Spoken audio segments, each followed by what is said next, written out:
Hey everyone, I hope you're having a great day. So here's our daily word for today. Who do you put your faith in? It's easy to hold on to worldly things or to idolize things without even realizing it. Whether it's money, cars, a home, or even a friendship or relationship, maybe it's your favorite cheeseburger or drink. Are you willing to give it up for God?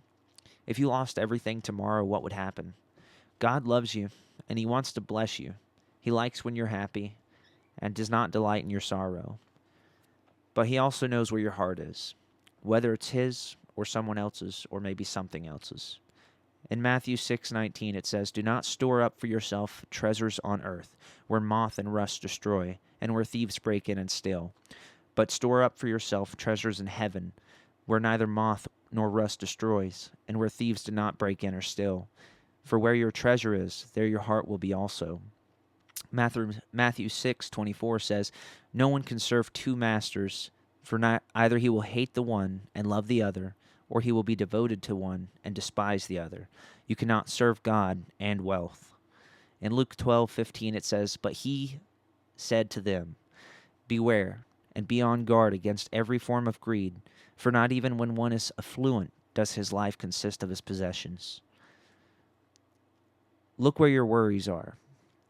What are you afraid to lose? What are you willing to give up? If God said to you today, take that which you love and give it to this stranger, would you? Jesus gives us this parable in Luke 12:16 through 21.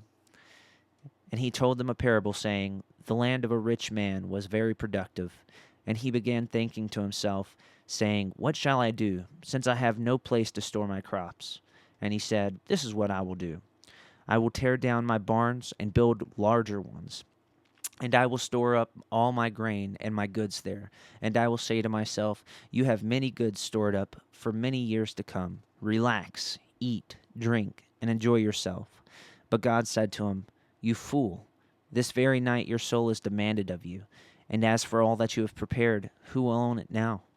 Such is the one who stores up treasure for himself and is not rich in relation to God.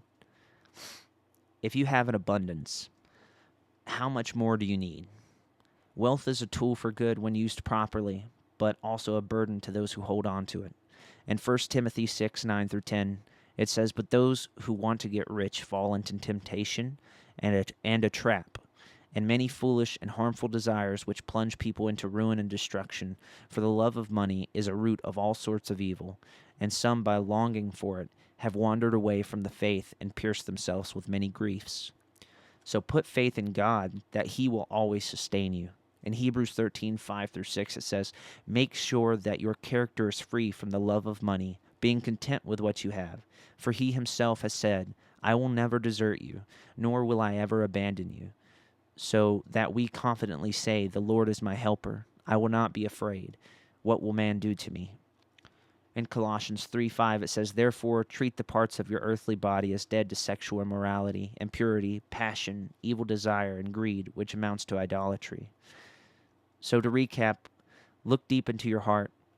What are you afraid to lose, and what do you idolize? Maybe it's music. Maybe it's your favorite TV show or a sporting event. If God says stop watching, or give it to someone else, or destroy it, are you willing? Be careful who and what you serve, and know that your prize in heaven is so much more valuable. Anyways, that's the word for the day. I hope you have a great day. Love you guys.